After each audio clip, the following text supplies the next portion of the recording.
Está ya con nosotros el presidente Alberto Fernández. Ayer hablé con él, le venimos pidiendo una entrevista sobre distintos temas aquí en Brotes Verdes, pero me dijo, de este tema quiero hablar. Es algo que me interesa especialmente y me preocupa. Buenas noches, presidente. Gracias por atendernos. Alejandro Berkovich, desde aquí. ¿Qué tal, Alejandro? ¿Cómo estamos? ¿Bien? Bien, ¿Cómo va eso? Compartiendo un análisis sobre esto que para mí tiene características novedosas, pero quiero ver por qué a ustedes los ocupa, los preocupa. ¿Hay una deliberada estrategia de odio en parte de la oposición? A ver, me parece que el tema merece muchas reflexiones y además hay diferentes aristas de donde el tema puede ser encarado. Hay una actitud de la derecha en el mundo que es muy parecida a la que vemos aquí. El fenómeno de Vox en España, por ejemplo, da cuenta de que hay un fenómeno en los sectores más de derecha que tienden a protagonizar modelos de reclamo parecidos a los que vemos aquí, que no son ni más ni menos que una clara exacerbación del odio. Ahora, hay un sector de la política argentina a la que el exacerbar el odio le sirve. Irónicamente son los que más dijeron durante todos estos años precedentes que lamentaban la existencia de la grieta, pero hicieron todo lo posible porque esa grieta se profundice y siguen haciendo todo lo posible porque esa grieta se profundice. Y seguir dividiendo a la Argentina como en dos bandos. Y ahí me parece que es donde la Argentina pierde, claramente pierde. Porque yo entiendo que en una democracia no todos pensamos igual. Y yo entiendo que además en una democracia es muy bueno que no exista un discurso único.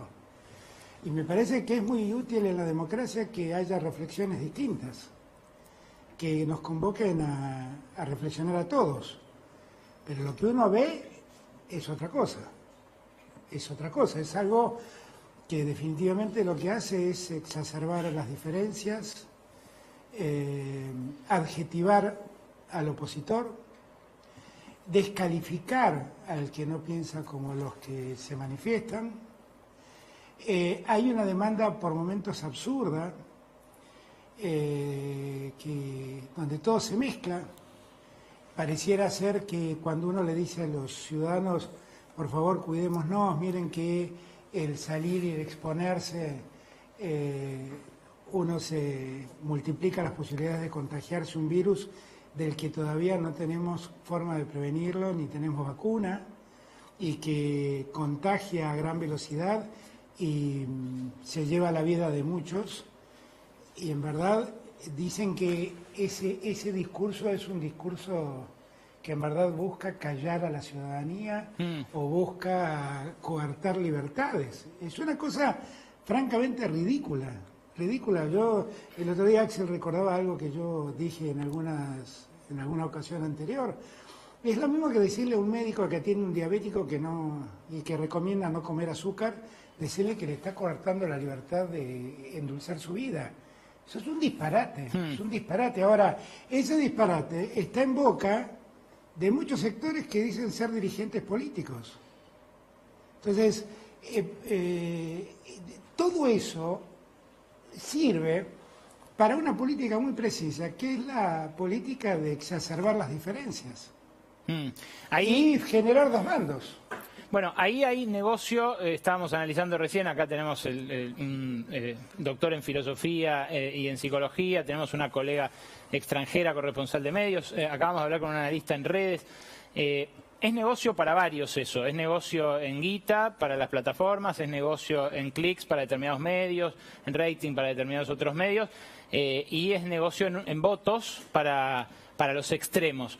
Ahora, ¿ustedes tienen registro de que esto esté pasando? También comentaba recién, no sé si lo escuchó, que esto esté pasando de la violencia en redes, por ejemplo, a la violencia en actos reales. O sea, que esté agravándose en estas últimas semanas, estos últimos meses. Y bueno, pero es que lo que vimos hace una semana atrás en la puerta de la casa del juez Lorenzetti, Eso es, en cualquier lugar del mundo, eso es un escrache patético, vergonzoso, absolutamente descalificable. Que un medio ponga los lugares donde se convocan los centros de reunión de los que se quieren manifestar, como se manifestaron ayer, y ponga la dirección de la vicepresidenta, eso es algo increíble. Y que haya gente que vaya frente a la casa particular de una persona a expresarse del modo violento como se expresan, es algo increíble. Que en las manifestaciones se escuchen los agravios que se escuchan a los periodistas de medios que tal vez no piensan como los que se están manifestando allí, es algo que afecta pero claramente la convivencia democrática. Y que, irónicamente, todos esos digan que en verdad el problema es que los queremos silenciar, eso es casi ridículo. Ridículo. Eso es un conjunto de mala fe, de acciones de mala fe, que quedan muy en evidencia. Quedan muy en evidencia. Ahora, no es posible que después se desentiendan, porque yo la escuché a la presidenta del PRO convocar a la marcha de ayer. Y ahí la vimos disfrutar de la marcha de ayer. Y la verdad es que es algo realmente difícil de entender, porque esas marchas, además, convocan al contagio de la gente en un momento en que la Argentina está pasando una situación muy difícil. Yo veía la marcha en Mendoza, en Córdoba. Son lugares donde la situación es extremadamente delicada. La ciudad de Mendoza tiene ocupada el 95% de sus camas. Y reuniones como las que ayer vimos solo potencian los contagios. Y estamos hablando de esto al mismo tiempo. Hoy tuve una larga y una muy buena reunión con el gobernador de Mendoza. Analizamos la situación y él me hablaba de la necesidad de poner más camas y me hablaba de la necesidad de que le mandemos más respiradores. Y mientras me pide esto el gobernador, vimos lo que pasaba ayer en Mendoza. Bueno, es muy difícil de entender y es muy difícil de compartir que eso es solo una manifestación política. Claramente tiene un contenido político, pero además hay una desaprensión para con la salud propia y con la salud del otro que asombra. Ahora le voy a preguntar de un par de temitas más, me comprenderá, no solamente vamos a hablar del odio, pero sí me interesa su visión sobre cómo esto se trata desde la dirigencia. Porque una cosa es que sea cosa de bases, digamos, que incluso en la época del 2008, la resolución 125, incluso ahí yo recuerdo colegas míos con los que trabajaba en ese momento, Ernesto Tenenbaum, por ejemplo, el propio Marcelo Slotto, a los cuales a veces increpaban en la calle diciéndole vos trabajás en TN o qué sé yo. Ahora, lo que yo no recuerdo es que se lo habilitara desde la dirigencia del modo en el que se lo habilita ahora.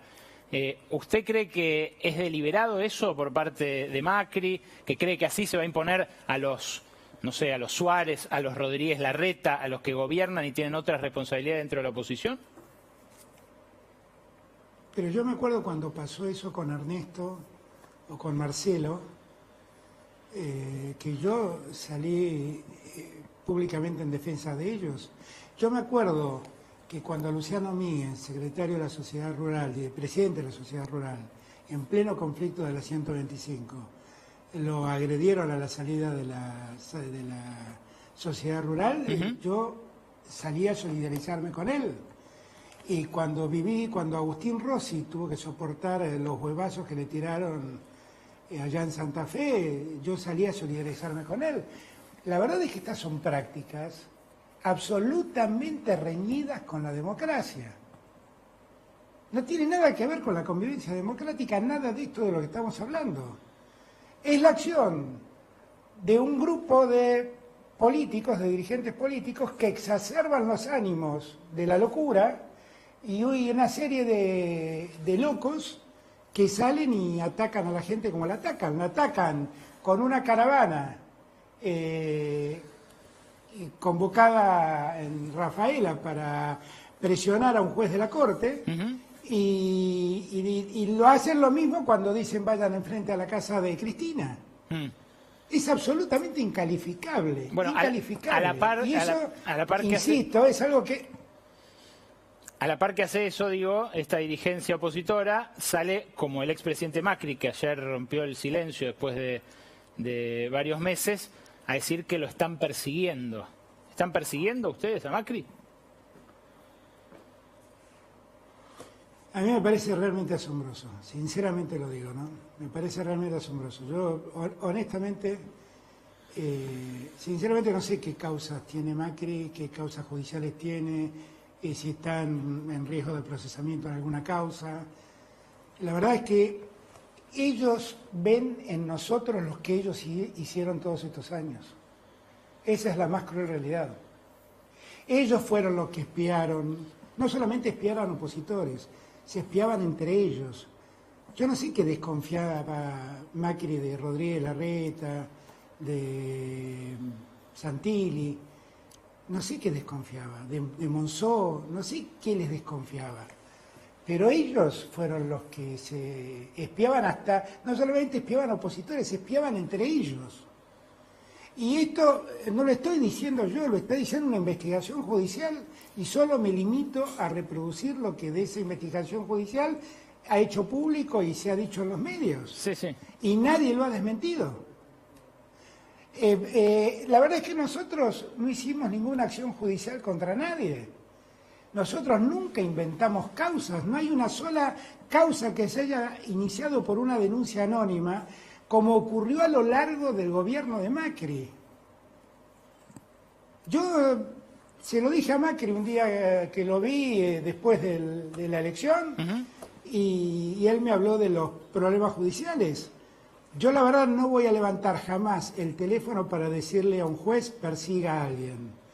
Y nunca voy a levantar el teléfono para decirle a un juez deje de perseguir a alguien. ¿Qué le propuso? Ninguna de las dos cosas lo voy a hacer. ¿Qué le propuso Macri Ahora, cuando le habló? No, él me manifestó su preocupación, me manifestó su preocupación por una serie de causas que se estaban iniciando, donde supuestamente él podría estar involucrado. Y la verdad es que rápidamente lo paré ahí y le dije esto que estoy diciendo. Yo no hago esas cosas. Yo hace más de 35 años enseño Derecho a la Universidad de Buenos Aires. No borro con el codo lo que escribía en libros y en artículos. No, porque él también, yo no voy a hacer eso. Él también, no presidente, ayer, en otro tramo de la entrevista que le hizo Joaquín Morales Solá, dijo que usted mintió al referirse a lo que él le había dicho sobre la cuarentena. Tenemos, creo, 20 segundos de la parte en la que Macri habla de la cuarentena. Si me disculpa, lo compartimos con los oyentes para que entiendan de qué estamos hablando. ¿Sí? Adelante, Rodo. Macri con cuarentena. ¿Cómo no? Para simplificar, hubiese ido por la línea que fue la calle en Uruguay. Ser respetuoso de la libertad de la gente. Uno sabe, Joaquín, hoy lo dice la OMS, finalmente, uno sabe el daño que hace la cuarentena. No tiene claro cuáles son los beneficios de la cuarentena. Uno cree que encerrando a la gente uno logra contener la infección. Uno no lo sabe. Lo que uno sí sabe es que tiene que tener un sistema de salud que esté listo y que la demanda no lo supere. Pero después, la verdad es que es la responsabilidad social, la distancia, el mantener fuerte el sistema inmunológico. Para eso es elemental, tomar sol, hacer ejercicio físico, todas estas cosas que fueron limitadas durante todos estos meses, que para mí ha sido muy dañino, muy dañino. Lo lamento porque sé que todos los dirigentes de Juntos por el Cambio han luchado por mantener sus localidades lo más en funcionamiento posible, pero el gobierno nacional ha tomado una actitud de miedo mezclada con autoritarismo muy complicada.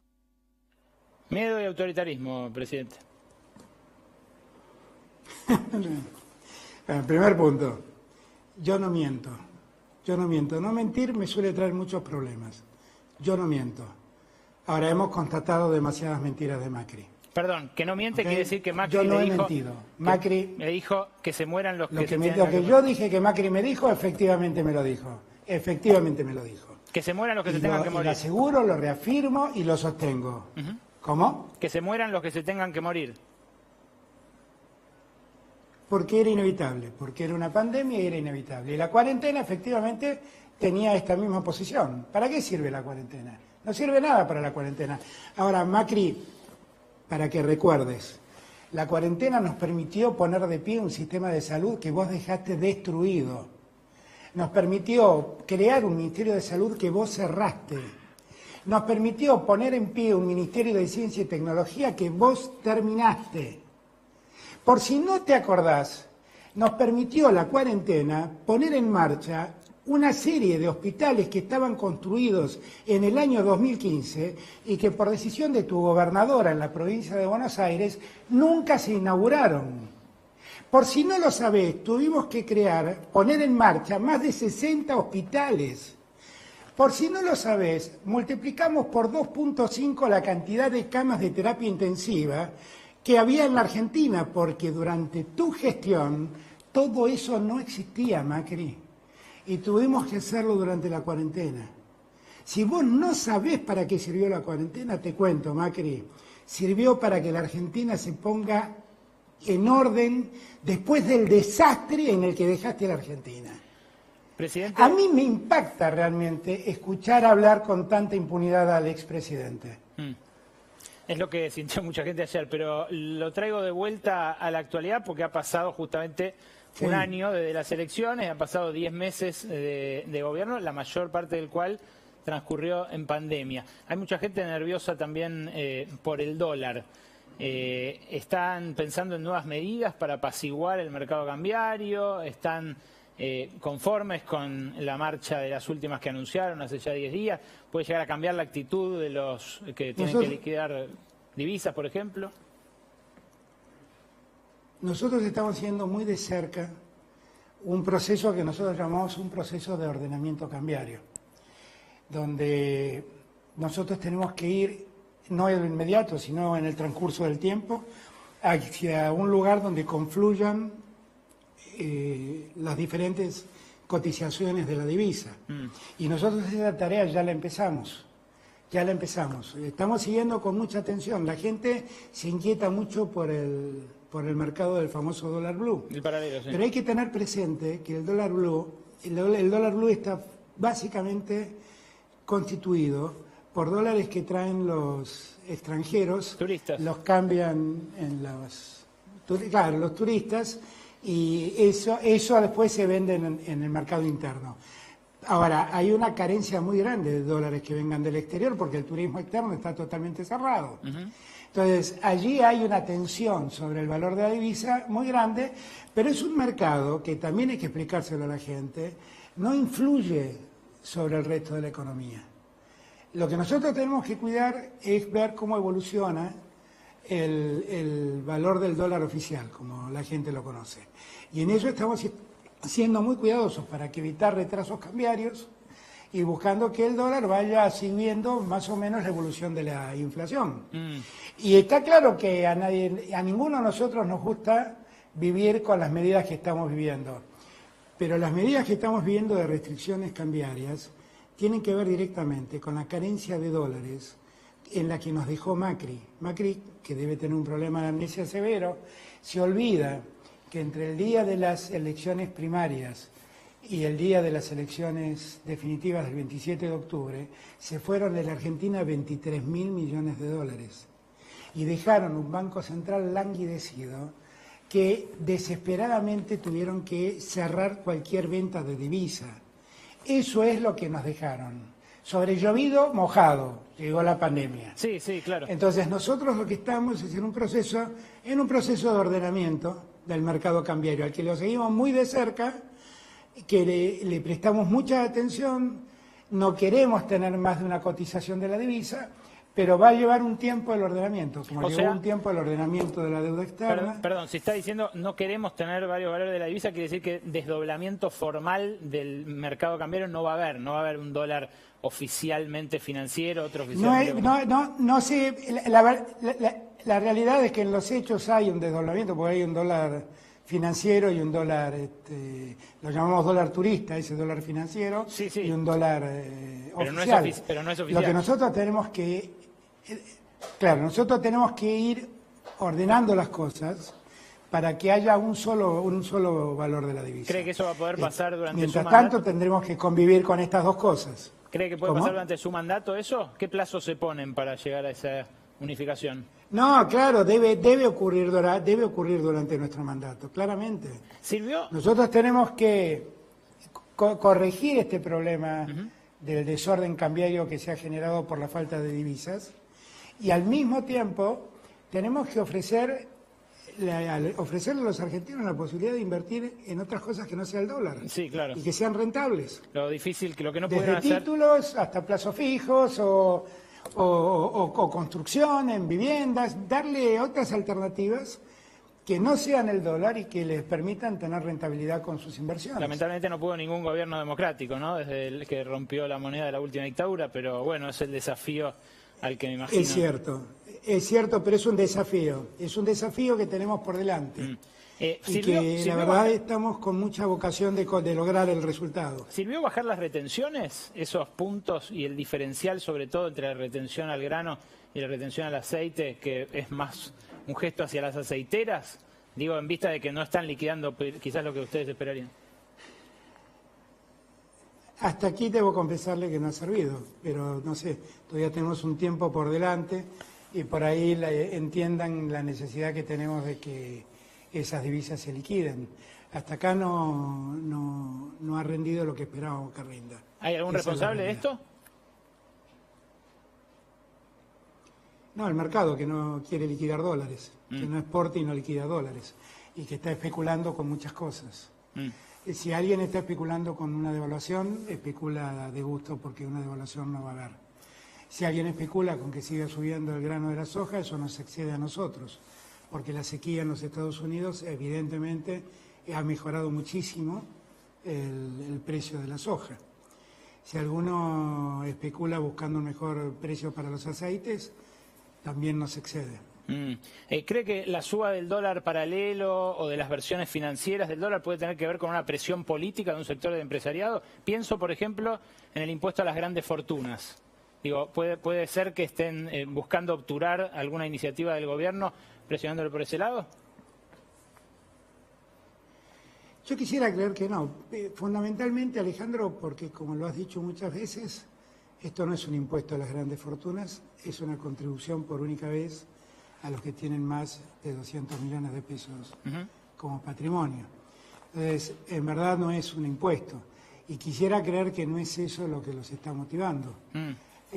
Quisiera creer que tiene más que ver con un juego especulativo de precios internacionales de commodities y tal vez algunos que sueñan con que nosotros devaluemos, que si esos pierden el tiempo. Pero la opción de que por ahí están esperando un mejor resultado de los precios internacionales, porque efectivamente la oferta americana de soja ha caído mucho y entonces han crecido los precios de la soja y por ahí alguno está esperando un mayor precio, eso puede ser. Presidente, la última... Yo trato de no buscar, trato de eludir las versiones con las miradas conspirativas. Por ahí es una ingenuidad de mi parte. Quiero creer que no, porque la verdad es que en la Argentina estamos viviendo un momento único, donde se ha combinado el desastre que heredamos más la pandemia. Como yo siempre digo, la Argentina era un paciente de terapia intensiva el 10 de diciembre y encima se contagió de coronavirus. Era lo peor que nos podía pasar. Sí, eso claro. nos pasó. ¿Qué le dice, presidente, al que desorientado encuentra a la oposición tan monolítica, con un discurso tan fuerte, violento, pero efectivo con su base, y que encuentra frustración en su vida cotidiana? Digo, es cierto que tanto la pandemia como las consecuencias del macrismo son la gran parte de la explicación de esa vida cotidiana, pero hay muchos que empiezan a inquietarse, bueno, por lo que esperaban a esta altura de su gobierno. ¿Qué les dice a ellos? Que yo los entiendo, pero que el mayor problema que están viviendo se lo generaron esa oposición que hoy se muestra monolítica e inquieta.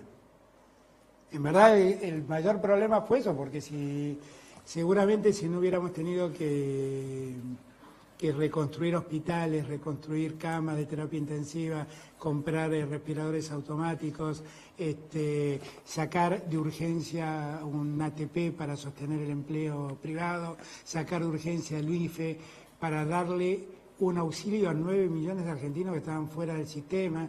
Si no hubiéramos tenido que crear la tarjeta alimentar porque dejaron el 36% de pobreza, si no hubiéramos tenido que hacer todo eso, seguramente la vida de los argentinos sería un poco menos difícil de lo que es hoy.